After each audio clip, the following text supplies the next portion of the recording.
mi canal, para los que no me conocen, yo soy Ale y el día de hoy vamos a hablar sobre libros con cuentos y mitos para leer en un solo día. La verdad es que ya tenía tiempo que quería hacer este video porque en serio que me encantan este tipo de narraciones.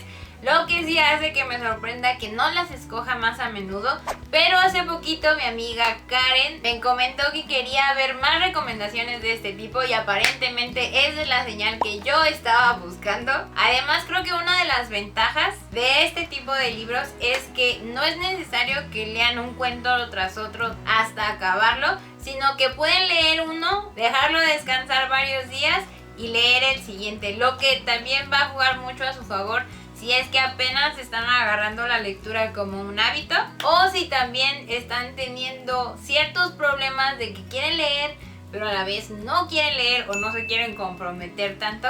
Estas recomendaciones les van a caer como anillo al dedo. Y ya para no hacer esto muchísimo más largo de lo que ya va a ser, mi primera recomendación es Cuentos macabros y narraciones extraordinarias, escrito por Edgar Allan Poe. Este autor es uno de los clásicos de terror que tienen que leer sí o sí. Yo leí por primera vez a Edgar Allan Poe cuando todavía estaba chiquita, tenía 16 años, la primera vez que leí uno de sus cuentos.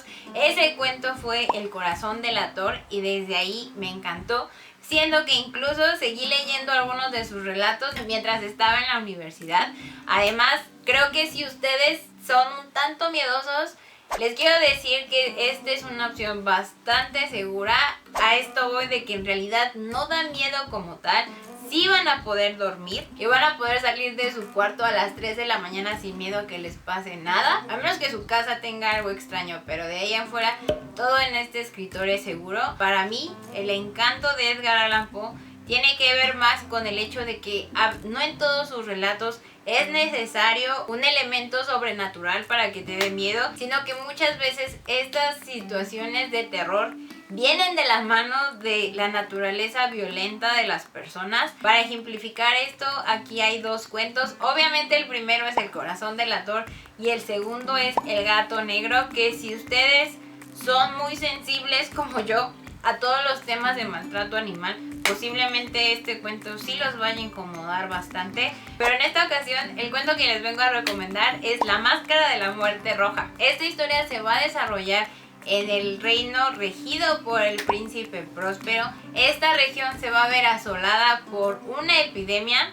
situación con la que todos nos podemos identificar hoy en día, pero esta epidemia se va a deber a una enfermedad que, por lo que yo entiendo, por lo que yo supongo, aqueja a lo que es el sistema sanguíneo de las personas. Ante esta situación, el príncipe Próspero y sus cortesanos, llevados por la soberbia de su situación de privilegio, van a ignorar por completo las necesidades de su pueblo, que no solamente se está muriendo debido a la enfermedad, sino también al hambre, y se van a encerrar durante meses en un castillo a dar rienda suelta a los placeres. Siendo que es esta misma situación de soberbia la que va a hacer que el príncipe Próspero, tarde o temprano, se vaya a ver frente a frente con la máscara de la muerte roja. Ya la siguiente recomendación son los cuentos de Horacio Quiroga. Yo de estos cuentos leí la versión que es como una colección de cuentos de la editorial Porrúa. Por alguna razón que no me acuerdo porque ya los leí hace bastantes años, yo no tengo ese libro en físico, cosa que planeo cambiar porque en realidad es que yo saqué las copias de la biblioteca de la que entonces era mi escuela, que es la Prepa 9, y es que de hecho todavía tengo aquí mis copias. Si no mal recuerdo, estos cuentos también las pueden encontrar en otras dos colecciones independientes de este editorial. La primera es Cuentos de amor, locura y muerte y la otra son Los cuentos de la selva. Al igual que me pasó con Poe, yo leí a este escritor cuando estaba en la preparatoria y yo pensé que no me iba a gustar para nada. Y la verdad es que me pasó todo lo contrario porque me encantaron todos y cada uno de los cuentos que leí de este escritor. Ahora les pongo a Horacio Quiroga después de Edgar Allan Poe porque es muy posible que si a ustedes les gustan los cuentos de Edgar Allan Poe, es un 110% probable que disfruten de los cuentos de este escritor uruguayo.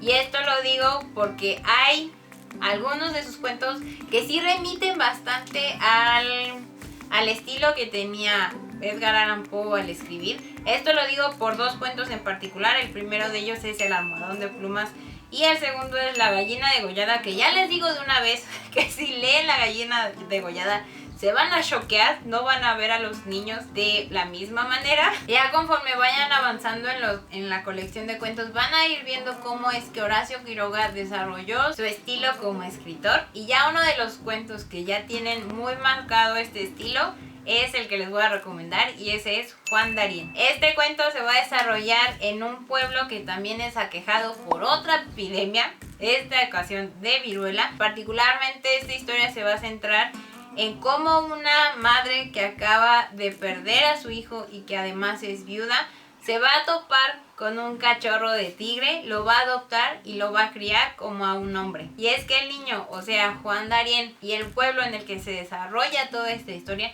no van a conocer la verdadera naturaleza de Juan hasta que se cumpla la profecía de la serpiente que ayudó a la mamá de Juan Darien a disfrazarlo como hombre. En esta historia, si ustedes no derraman aunque sea una lágrima o no se les forma un nudo en la garganta debido a la desesperación de la situación de Juan, la verdad es que les aplaudo su naturaleza insensible, porque la verdad es que este es un cuento que sí te toca muchísimas fibras, porque ver las consecuencias y las injusticias a las que lleva lo que es el miedo colectivo. A mí en lo personal el final me partió el corazón en 1000 pedazos. Tiene un aspecto un poco más agradable y más fantasioso. La siguiente recomendación viene de la mano de Neil Gaiman y estoy hablando de mitología nórdica. Este es uno de los 2 libros que he leído de este escritor y que sinceramente me hace preguntarme ¿cómo demonios no he leído más de su trabajo? Porque en realidad me parece un escritor sensacional. Creo que el encanto de este libro tiene que ver muchísimo con la manera en la que están narradas estas historias. Y es que en lo particular siento que Neil Gaiman tiene un estilo bastante mágico para envolverte en sus historias. Y es que también es cierto lo que él menciona en la introducción de este libro, que esta serie de mitos se sienten más como un viaje que nos va a llevar directo hacia lo que es el Ragnarok. Ya viéndolo bajo esa lupa, todos o casi todos los mitos que se narran en esta colección son como una cadena que están ligados hacia este suceso en particular, y más que a eso tiene que ver con cómo es que Odín, al enterarse de este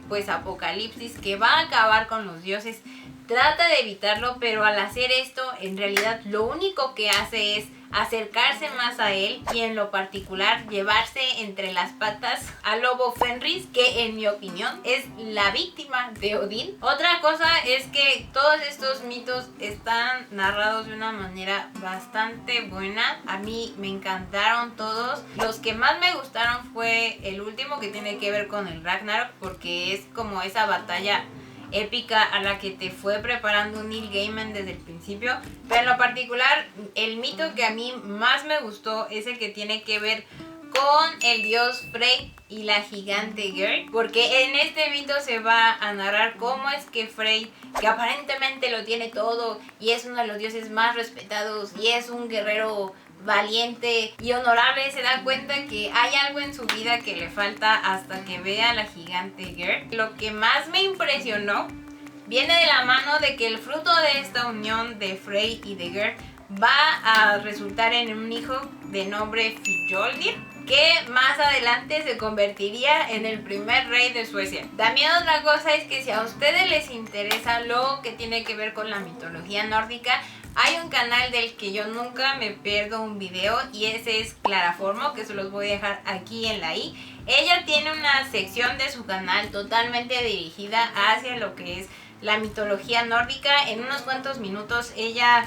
les va a explicar de una manera bastante divertida muchos de los mitos de esta región. Y ya tocando el tema de la fantasía, la siguiente recomendación es de una autora de la que yo ya les he hablado en otras ocasiones, y ese es The Language of Thorns, o El lenguaje de las espinas, escrito por Leigh Bardugo. Esta es una serie de cuentos que se ubican dentro del mundo de los Grisha. Si ustedes no han leído los otros libros de Leigh Bardugo, o si solamente quieren leer este, no hay ningún problema. En este libro son más como una serie de cuentos que van a servir para explicar el contexto y el folclore de los países de este mundo y de dónde vienen sus personajes. Va a haber cuentos de Ravka, de Novjisem, de Shuhan, de Kerch y de la tierra del increíble y hermoso Matías, que es Ferja. Y es en particular de esta última región de donde viene el cuento que a mí más me gustó, que es When the Water Sang Fire, o El agua que cantó fuego.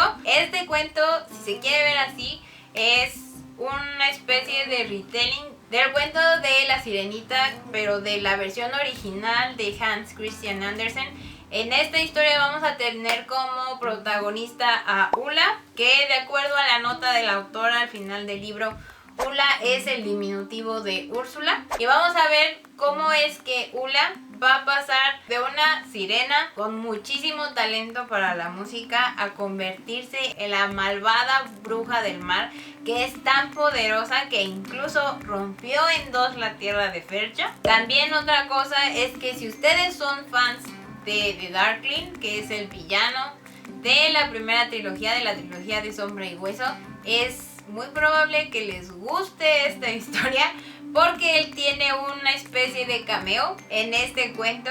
Sí se van a choquear cuando vean cómo se relaciona con Ula. También otra cosa es que si ustedes no han leído el cuento original, o sea, la versión de Hans Christian Andersen, Andrea en su canal Dragones, Libros y Algo Más, que se los voy a dejar aquí en la i, tiene un video dedicado totalmente a este cuento. Ya la última recomendación ya es de una autora que a mí me encanta y que de hecho también tiene su guía de lectura, que también se las voy a dejar aquí en la i, y estoy hablando de La Mujer Gris, escrita por Elizabeth Gaskell. Este es un cuento que forma parte de la colección de cuentos góticos de esta escritora. De este cuento en particular yo ya les hablé en el video de los libros para entender la violencia de género, que también se los voy a dejar aquí en la i.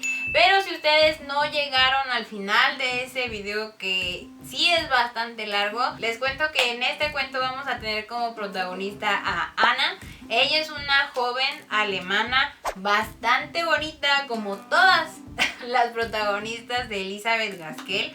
En este cuento ella se va a ver forzada por su familia a casarse con un noble francés, bajo la excusa de que Ana ya había aceptado galanterías de este individuo y que de no hacerlo su reputación iba a quedar por los suelos. Y es ya después de este suceso y ya en el momento en el que Ana está asentada en lo que sería su nuevo hogar, en la que tanto ella como su sirvienta amante se van a dar cuenta de las actividades criminales en las que está implicado el esposo de Ana, y que en realidad son estas situaciones y el carácter de su marido los que van a obligar a Ana a huir, ya que no solamente está en riesgo su vida, sino también la de su hijo nonato. Otra cosa es que este libro no tiene ni 100 páginas, creo que tiene como unas 89.